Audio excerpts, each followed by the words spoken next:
Hello നമസ്കാരം. വിദേശിയും സ്വദേശിയായ ഒത്തിരി ഫുഡ് പഠിച്ചാലും വിദ്യാർത്ഥികൾക്ക് പൊറോട്ട ഒന്നും ഒഴിവാക്കാൻ പറ്റില്ല. അപ്പോൾ ആ പൊറോട്ട എങ്ങനെ ശാസ്ത്രീയമായിട്ട് അതിൻ്റെ അളവും തൂക്കവും കാര്യങ്ങളൊക്കെ നമുക്ക് നോക്കാം. അപ്പോൾ അതിന് വേണ്ടി നമ്മൾ മൈദയും എഗ്ഗും വെള്ളവും എല്ലാം മിക്സ് ചെയ്ത് നന്നായിട്ട് അടിച്ചു. അതിൽ ഉപ്പും പഞ്ചസാരയും ചേർത്ത് നന്നായിട്ട് കുഴച്ചെടുത്തു.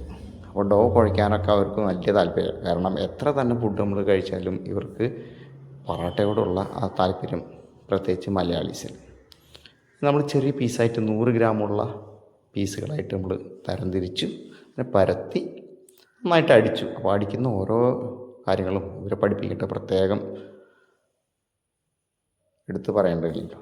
അതാ നമ്മളൊന്ന് ലെയറാവാൻ വേണ്ടിയിട്ട് അതിൽ മൈദയും ഓയിലെല്ലാം ഇട്ട് പതുക്കെ നമ്മളൊന്ന് ചുരുട്ടി കാണിച്ചു കൊടുത്തു കേട്ടോ. എല്ലാവരും താല്പര്യത്തോടു കൂടി അത് ചെയ്തു.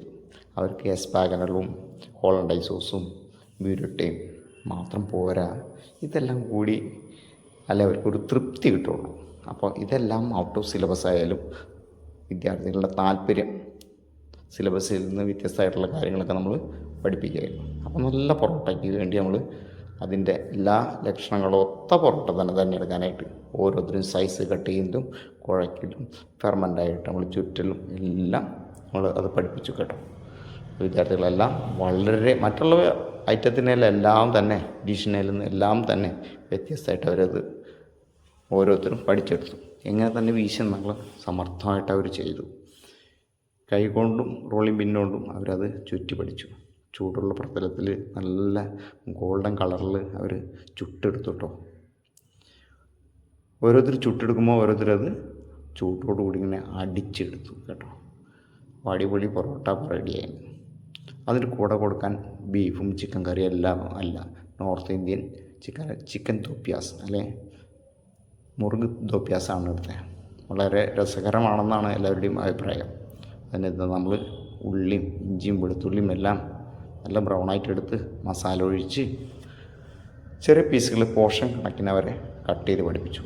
എല്ലോ ഉള്ളതും എല്ലോ ഇല്ലാത്തതുമായ ചിക്കൻ അതാ നമ്മൾ നന്നായിട്ട് മാറ്റിയെടുത്തു. നല്ല മണം, നല്ല സുഗന്ധം വരുന്നു. അപ്പോൾ അതിന് നമ്മൾ വളരെ ടേസ്റ്റിയാക്കാൻ, യമ്മിയാക്കാൻ കുറച്ച് കശുവണ്ടിയും തൈരും എല്ലാം ഒഴിച്ച് എല്ലാവരും സമ്മതിച്ചു. നോർത്ത് ഇന്ത്യൻ ഐറ്റങ്ങളൊന്നും മോശമല്ല, രുചിയിലും ഗുണത്തിലും എല്ലാം. ചിക്കൻ കറി, കേരള ചിക്കൻ കറി മാത്രം കഴിച്ചവരെല്ലാം അവരുടെ വിശ്വാസങ്ങളും താല്പര്യങ്ങളും മാറ്റി ചിക്കൻ തോപ്യാസ് അല്ലെങ്കിൽ മുറുക് തോപ്യാസ് വളരെ മനോഹരമാണ്, ടേസ്റ്റാണെന്ന് അവർ ഉറപ്പുവരുത്തി. രണ്ടാമതും ഒനിയൻ ചേർത്തു. അപ്പോൾ ചിക്കൻ തോപ്യാസ്. Enjoy the life. ബൈ.